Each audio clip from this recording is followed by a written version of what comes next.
اللہ والوں، یا لطیفو کے معنی ہے نرمی، مہربانی اور باریکی سے کام لینے والا، جو بندے کے حال کو اس کے شعور سے پہلے جانتا ہے، جو چھپی ہوئی چیزوں کو بخوبی جانتا ہے اور ہر کام میں حکمت رکھتا ہے۔ اللہ والوں، یہ اسم مبارک بہت ہی بابرکت ہے۔ اگر آپ کے گھر میں اکثر جھگڑے ہوتے ہیں، بات بات پر تلخیاں ہو جاتی ہیں، میاں بیوی میں محبت کی کمی ہو گئی ہے، تو آج اس عمل کو اللہ والوں کے بتائے گئے طریقے اور ترتیب سے پڑھیں۔ جو میں آپ کو طریقہ کار اور ترتیب بتا رہا ہوں، اس طریقے سے صرف پڑھنے کی دیر ہے، انشاءاللہ میاں بیوی میں تو جو محبت کی کمی آ گئی ہے نا، تڑپنے والی محبت پیدا ہو جائے گی، گھر کے لڑائی جھگڑے انشاءاللہ فوری طور پہ حل ہو جائیں گے، نجات حاصل ہوگی۔ اللہ والوں، اس اسم مبارک کی برکت سے دلوں میں محبت، نرمی پیدا ہوتی ہے۔ اس نام کی برکت سے، اس نام کا ورد کرنے سے آپ کے گھریلو مسئلے مسائل حل ہو جاتے ہیں، آپ کے دشمنوں کے شر سے حفاظت بھی ہو جاتی ہے۔ نہیں یقین آتا تو بے شک آزما کے دیکھ لو، پڑھ کے دیکھ لو، وظیفہ کوئی بڑا تھوڑی ہے۔ آپ بھی جانتے ہیں میں اعمال چھوٹے ہی لے کر آتا ہوں، کم پڑھیں لیکن ستھرا پڑھیں، لیکن اچھا پڑھیں، اور انشاءاللہ یہ وظیفہ آپ کی قسمت تبدیل کر دیں گے۔ رزق تو بڑھے گا ہی بڑھے گا، معاملات تو بہتر ہوں گے ہی ہوں گے، آپ لوگوں کے لیے آسانیاں بھی پہلے سے بہت زیادہ بڑھ جائیں گی۔ تو اللہ والوں، کوشش کریں کہ آپ لوگ اس عمل، اس وظیفے کو اسی طرح سے پڑھیں جس طریقے سے میں آپ لوگوں کو بتا رہا ہوں۔ اب دوسرے نمبر پہ یا لطیفو کس طریقے سے پڑھنا ہے ملاحظہ کیجئے گا۔ یا لطیفو ایک بار ہو گیا، یا لطیفو دو بار ہو گیا، یا لطیفو تین بار ہو گیا۔ اس طریقے سے آپ نے یا لطیفو کو اپنے سیدھے ہاتھ کی انگلیوں پر پڑھ لیں یا تسبیح کے دانوں پر پڑھ لیں۔ آپ لوگوں نے یا لطیفو کو صرف اور صرف 33 بار، 33 ٹائمز 33 بار آپ لوگوں نے یا لطیفو پڑھنا ہے۔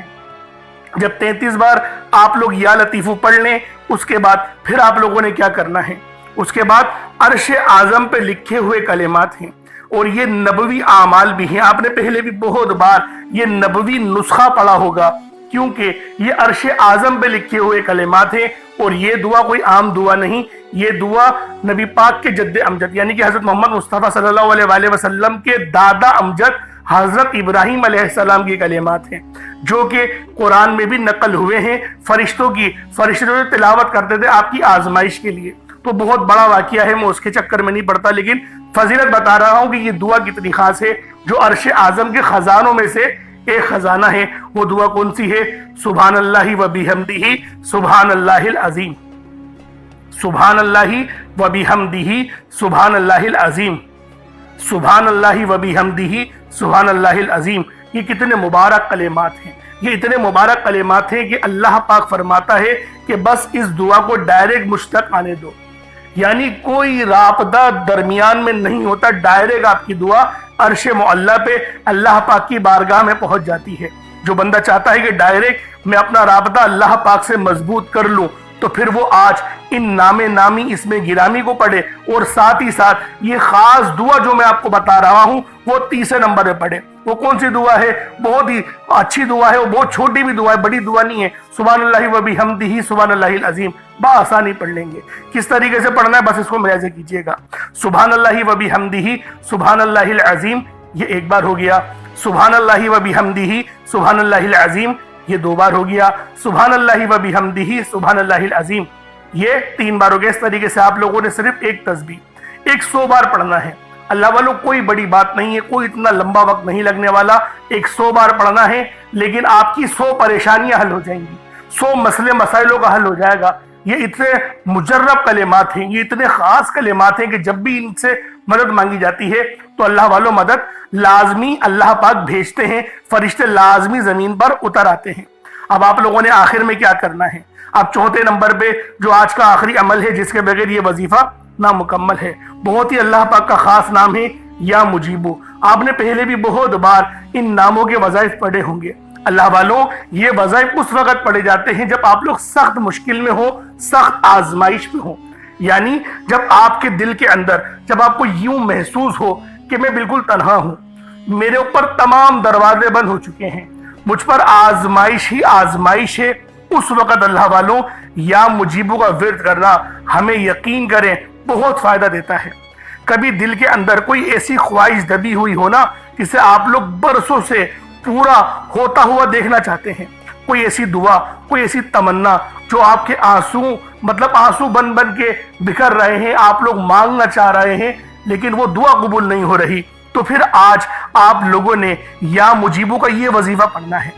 آج یہ ایک ایسا خاص آپ لوگوں کو وظیفہ بتا رہا ہوں یا مجیبو کا، یعنی کہ اے دعاؤں کو قبول کرنے والی ذات، یعنی اے دعاؤں کو قبول کرنے والے رب، اس طریقے سے آپ لوگوں نے یا مجیبو کے معنی ہوتے ہیں۔ ویسے ایک نام کے کئی معنی ہوتے ہیں، لیکن میں آپ لوگوں کی خدمت میں جو وظیفہ پیش کرنے جا رہا ہوں وہ میں اس کے معنی کے مطابق پیش کر رہا ہوں، کیونکہ جو کتاب میں لکھا ہوا ہے اللہ والے جو فرما رہے ہیں تو میں اس کے متعلق آپ کو بتا رہا ہوں۔ اس کے معنی آپ کو اور بھی مل جائیں گے، کہیں ایسا نہیں بولیے گا کہ میں جھوٹ بول رہا ہوں، میں جھوٹ نہیں بول رہا، اس کے معنی یہ بھی ہیں، ورنہ آپ لوگ فیروز اللغات اٹھا کر دیکھ لیں، اس لغت کی کتاب میں یا مجیبو کے آپ لوگوں کو کم سے کم 33 سے 36 معنی آپ کو اس میں مل جائیں گے۔ انوار اللغت میں جائیں گے تو اس کے اندر تھوڑے اور زیادہ ہیں، اس لیے آپ لوگ چیک کر لیں۔ اس کی جو معنی ہیں وہ یہ بھی ہیں، اے دعاؤں کو قبول کرنے والے رب، یہ وہ عظیم و شان دروازہ ہے جو بندے کی صدا سن کر عرش تک جواب پہنچا دیتا ہے۔ یعنی اس نام کی پکار سے اللہ پاک نے ایک دروازہ بنایا ہوا ہے، ایک آسمان میں دروازے ہیں، ان میں ایک دروازہ یہ بھی ہے جو کہ یا مجیبو پڑھنے سے کھلتا ہے، اس پر دستک ہوتی ہے تو اللہ والوں جب آپ لوگ صدا لگائیں گے تو وہ کھل جائے گا دروازہ۔ پڑھنا کتنی بار ہے اس ترتیب کو ذرا سمجھیے گا۔ یا مجیبو ایک بار ہو گیا، یا مجیبو 2 بار ہو گیا، یا مجیبو 3 بار ہو گیا۔ اس طریقے سے آپ لوگوں نے یا مجیبو کو اپنے ہاتھوں کی انگلیوں پر پڑھ لیں یا تسبیح کے دانوں پر پڑھ لیں۔ یا مجیبو کو صرف اور صرف آپ لوگوں نے 11 بار 11 ٹائم صرف 11 بار پڑھنا ہے، صرف 11 بار یا مجیبو پڑھیں گے، کوئی زیادہ وقت نہیں لگنے والا، بہت چھوٹا سا عمل ہے۔ اس کے بعد اتنا ہی درود پاک پڑھ لیں جتنا آپ نے اول پڑھا تھا۔ اگر کوئی چینی رکھی ہے اپنے پاس 1 مٹھی، جیسا کہ میں نے آپ کو کہا تھا، چینی، چاول، آٹا جو بھی آپ نے صدقے کے لیے رکھا ہے، یا کالے چنے رکھے ہیں یا پانی کا گلاس رکھا ہے، اس پہ دم کر دیں۔ پانی رکھا ہوا تو پانی کو پی لیں، اور جو آپ نے سامان رکھا ہے اس کو آپ صدقہ کر دیں رب کی راہ میں۔ صدقہ کرنے سے مراد کیا ہے؟ اپنی چھت کے اوپر رکھ دیں یا پھر باہر رکھ دیں، گھر کے باہر رکھ دیں، تو اس طریقے سے صدقہ ہو جاتا ہے۔ تو اللہ والوں، اب آپ لوگوں نے دعا اچھے انداز میں مانگنی ہے۔ وظیفہ آپ نے پڑھ لیا، بہت محنت سے پڑھا، اچھے طریقے سے پڑھا، یکسوئی کے ساتھ پڑھا، لیکن جب آپ لوگ دعا اچھے انداز میں نہیں مانگیں گے، دعا آپ لوگ اگر جلد بازی میں مانگیں گے تو اللہ والوں پھر فائدہ نہیں ہوگا، پھر وظیفے کا فائدہ نہیں ہوتا، پھر وظیفے کی وہ روحانیت ہمیں نہیں ملتی۔ تو لہٰذا وظیفے کو فائدہ پر اثر بنانے کے لیے آپ لوگوں نے دعا اچھے انداز میں مانگنی ہے، جس طریقے سے میں اپنی ویڈیوز میں دعا مانگتا ہی ہوں۔ تو اللہ والوں، وہ صرف آپ کو بتانے کے لیے کہ رب سے کس طریقے سے مانگا جاتا ہے۔ اللہ پاک میرا سنانا اور آپ کا سننا اپنی پاک بارگاہ الہی میں قبول و منظور فرمائے۔ دوران گفتگو کوئی غلطی کوتاہی ہو گئی ہو مجھ سے، اللہ پاک اپنے شان خدائی کے ساتھ کے معاف فرمائے۔ انشاءاللہ پھر ملاقات ہوتی ہے۔ اپنا بہت سارا خیال رکھیے گا۔ السلام علیکم ورحمۃ اللہ وبرکاتہ۔